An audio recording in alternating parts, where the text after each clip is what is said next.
everyone, it's Farhana Surya Namaskar. Thank you so much for joining. I hope everybody's having a wonderful day, and I just wanted to share a quick video today. For those of you who have not subscribed to my YouTube channel, please do so after this video. I hope that you get some inspiration. As usual, I'm always trying to do that. So wherever you are and whatever you're doing, take a moment just to be here right now and stay present, because I'm hoping that the messages you receive will serve you some good purpose. Today I wanted to talk to you about getting caught up in the story. Very often when we face a difficult situation or something unfolds during the course of our day, or we encounter somebody that is a little challenging, we tend to get so depleted so quickly because our emotions get the better of us, and we let that person or that situation get the better of us. And when that happens, it's really hard to let go and recenter ourselves and get back our positive energy, our positive vibration back to where it serves our greater good and the greater good of people around us. And I have had a really difficult time with this over a bunch of years, to be honest.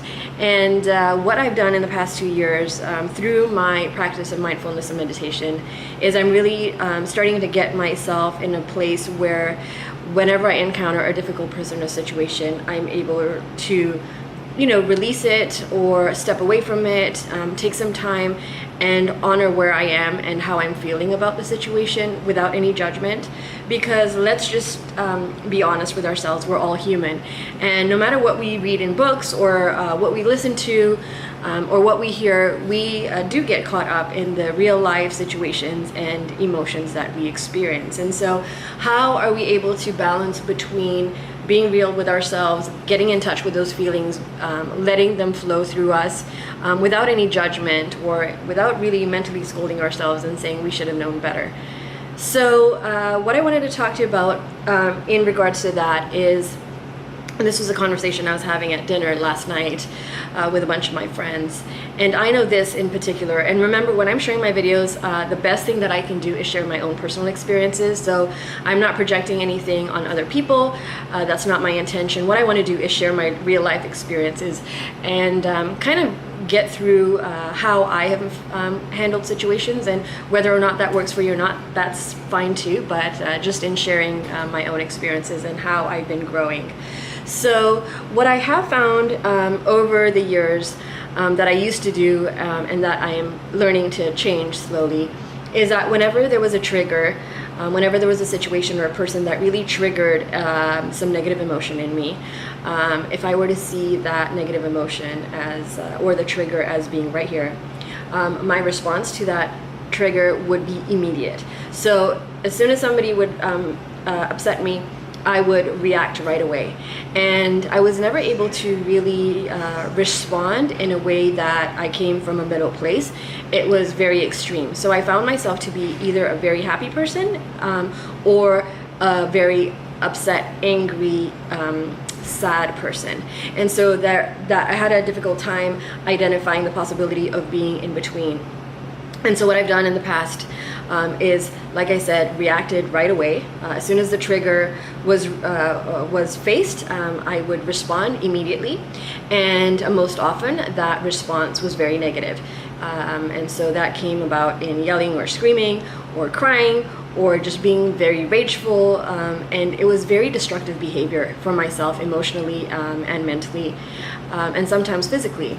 And therefore, in acknowledging that and realizing that, and in my effort to grow, which I think and believe that we all are learning to grow and become the best versions of ourselves, what I have started to do, and I explain this to my 6-year-old, so in very basic childlike language, for lack of a better word, what I try to do is, if I identify a trigger, imagine an elastic band. So I'm holding an elastic band on one hand, and the trigger happens. What I want to try and do is be able to stretch that elastic band so that the response does not occur, or the reaction does not occur immediately as soon as the trigger happened. In doing so, if I were to visualize it, I've got the trigger here, and I now have my stretched out elastic band here that has taken the response or the reaction well away from the immediate vicinity of the trigger. And the time in between is really an opportunity for me to, you know, kind of come to terms with what has just happened and how I'm feeling with it, and acknowledge my feelings in that moment. And that's all I'm doing, is acknowledging how I feel, whether I'm very angry or whether upset or disappointed or whatever it is, but just staying with my feelings without any form of judgment, but just allowing them to be and to really just flow through me. Sometimes what I could do is write about it. I could take out a piece of paper and a pen and just scribble down all the emotions and just release that, rather than immediately reacting, because when we do that, our actions and our words are really not anything that we can take back. So especially when we're encountering a difficult person, there may be you know, a flow of words that just come out of your mouth, and they can be harmful or hurtful or whatever.